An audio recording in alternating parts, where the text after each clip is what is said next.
오늘 고성호 칼럼의 제목은 광화문 민심입니다. 저나 여러분들이나 어제 광화문에 직접 나가셔서 민심을 확인했습니다. 그 민심은 한마디로 얘기하면 문재인, 이재명 구속시키고 윤석열 대통령 지켜내자 였습니다. 지금 문재인과 이재명에 대한 수사의 칼날이 시시각각 이 두 좌파를 옥죄이고 있는 상황입니다. 이 자들 이제 눈앞에 감옥이 어른어른 그릴 거예요.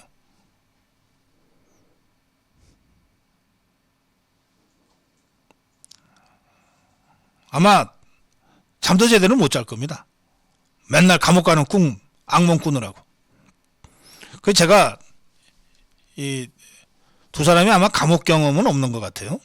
이재명이가 전과 4범이라고 하지만 뭐 다 벌금 뭐 이런 거라서 감옥을 간 적은 없는 것 같고, 문재인이는 뭐 대학교 때 뭐 한 몇 달 살았다 그러죠. 제대로 된 감옥살이를 한 적이 없을 거예요. 그 제가 두 사람한테 얘기합니다. 가기 전이 괴롭다. 막상 들어가면 참 편안하다. 너무 걱정하지 마라. 안 가려고 아둥바둥 될 때가 괴롭지, 막상 들어가면, 이거 다 포기하고 들어가면 그때부터 편안해진다. 감옥이 사람을 만드는 곳이다.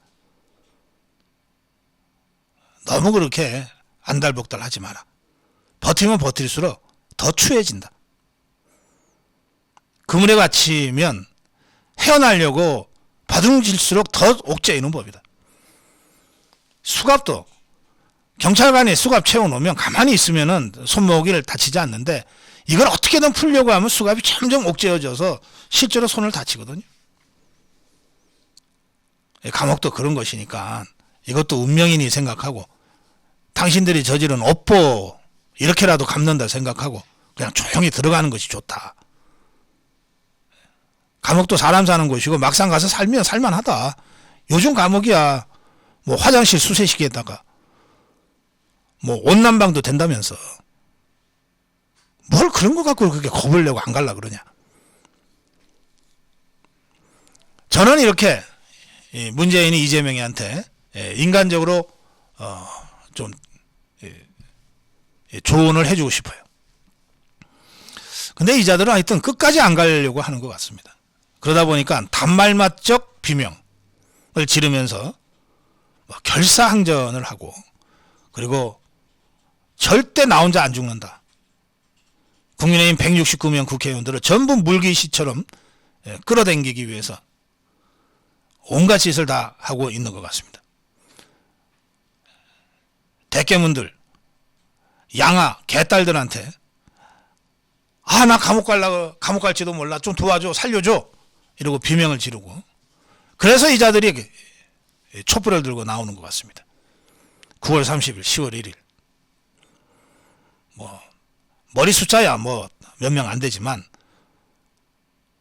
그러나 하늘의 불씨가 광야를 태운다는 모택동의 그 말처럼 우리가 5년 전에 겪었던 그 뼈아픈 이 촛불의 실체를 잊어서는 안 되겠다. 그래서 이 촛불은 문재인과 이재명이 드는 마지막 저항이다.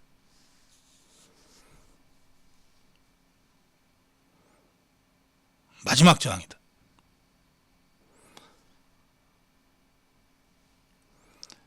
홍준표 시장이 박근혜 탄핵을 연상시킨다고 하는 얘기를 했어요. 이거는 당장 나타난 촛불도 촛불이지만 박근혜 탄핵의 가장 핵심적인 사건, 김무성, 유승민의 배신, 집단적 배신, 그것이 연상된다는 얘기였습니다. 실제로 지금 유승민이는 그 배신의 길로 지금 가고 있죠. 이준석이와 함께. 제가 이렇게 말씀드립니다.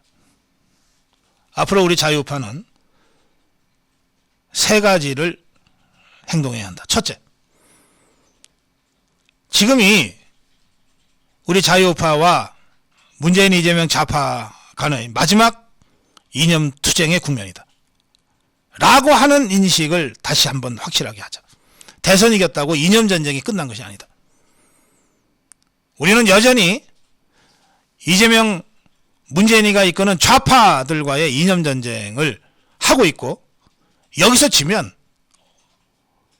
다시 총선 지고 대선 져서 다시 정권 좌파들한테 뺏긴다. 그 절박한 위기의식을 가지고 이념적으로 무장하자. 이게 제가 말씀드리는 첫 번째입니다. 두 번째는 그 이념 전쟁을 승리하기 위해서 우선적으로 보위해야 되는 것이 윤석열 대통령과 윤석열 정부다. 이념은 권력으로 표상될 수밖에 없다. 윤석열 대통령과 윤석열 정부에 대해서 이런저런 불만과 비판이 있을 수 있다. 그러나 이것은 우리가 직면한 좌파와의 이념 전쟁, 종북 주사파 세력과의 이념 전쟁이라고 하는 목숨을 건 사투에 비해서는 그야말로 아무것도 아니다.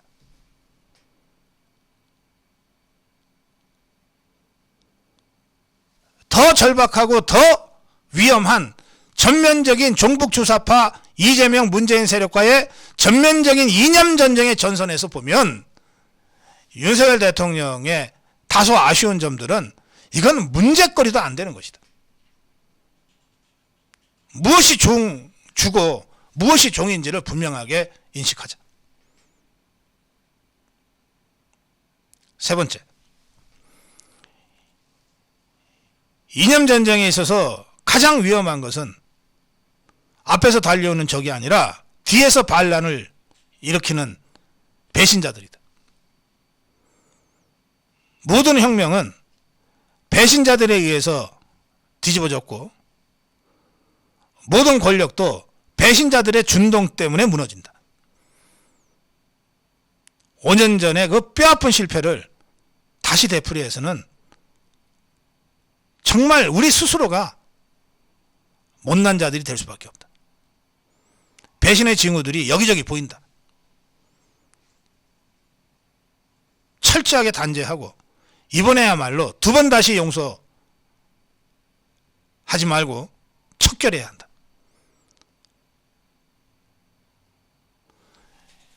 이 세 가지를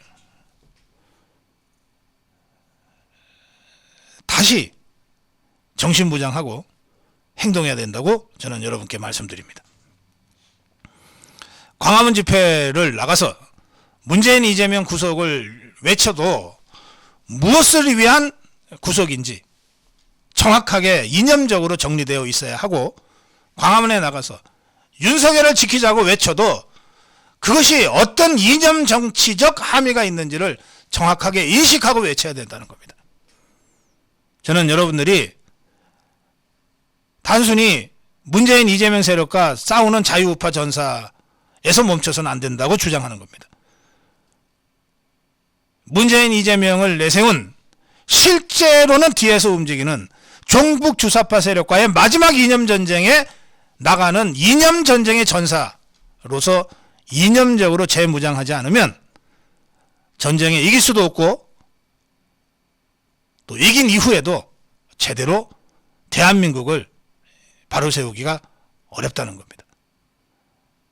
이념 전쟁의 전사로 거듭나자. 오늘 제 고성국 칼럼의 주제는 이것입니다.